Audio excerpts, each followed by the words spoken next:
ನಮಸ್ಕಾರ ಬೆಂಗಳೂರು. ಕೆಲವೇ ದಿನಗಳ ಹಿಂದೆ ಒಂದು ಸಣ್ಣ ಕನಸಿನೊಂದಿಗೆ ನಾವು ನಮ್ಮ ಪ್ರಯಾಣವನ್ನು ಪ್ರಾರಂಭಿಸಿದ್ದೇವೆ. ಇಂದು ನಿಮ್ಮ ಪ್ರೀತಿ, ವಿಶ್ವಾಸ ಮತ್ತು ಬೆಂಬಲದಿಂದ ರಾಜಶ್ರೀ ಸ್ವೀಟ್ಸ್ ಮತ್ತು ಸ್ನ್ಯಾಕ್ಸ್ ನಿಧಾನವಾಗಿ ನಿಮ್ಮ ಮನೆಯ ಭಾಗವಾಗುತ್ತಿದೆ.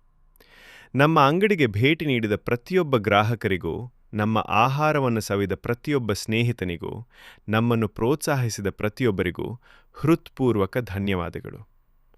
ನಿಮ್ಮ ಒಂದು ನಗು, ನಿಮ್ಮ ಒಂದು ಮೆಚ್ಚುಗೆ, ನಿಮ್ಮ ಒಂದು ಆಶೀರ್ವಾದ ನಮಗೆ ಇನ್ನಷ್ಟು ಉತ್ತಮ ಸೇವೆ ನೀಡಲು ಪ್ರೇರಣೆ ನೀಡುತ್ತದೆ. ನಾವು ಕೇವಲ ಆಹಾರವನ್ನು ನೀಡುವುದಿಲ್ಲ, ನಾವು ಪ್ರೀತಿ, ರುಚಿ ಮತ್ತು ಆತ್ಮೀಯತೆಯನ್ನು ಹಂಚಿಕೊಳ್ಳುತ್ತೇವೆ. ರಾಜಶ್ರೀ ಸ್ವೀಟ್ಸ್ ಮತ್ತು ಸ್ನ್ಯಾಕ್ಸ್ ಮೇಲೆ ನೀವು ತೋರಿದ ಪ್ರೀತಿಗೆ ನಮ್ಮ ಹೃದಯಪೂರ್ವಕ ಕೃತಜ್ಞತೆಗಳು. ಬೆಂಗಳೂರು, ಧನ್ಯವಾದಗಳು. ಇದು ಕೇವಲ ಆರಂಭ. ಇನ್ನೂ ಅನೇಕ ಸಿಹಿ ನೆನಪುಗಳು ನಿಮ್ಮೊಂದಿಗೆ ನಿರ್ಮಾಣವಾಗಬೇಕಿವೆ. ರಾಜಶ್ರೀ ಸ್ವೀಟ್ಸ್ ಮತ್ತು snacks, pure taste, pure joy. Thank you, Bangalore.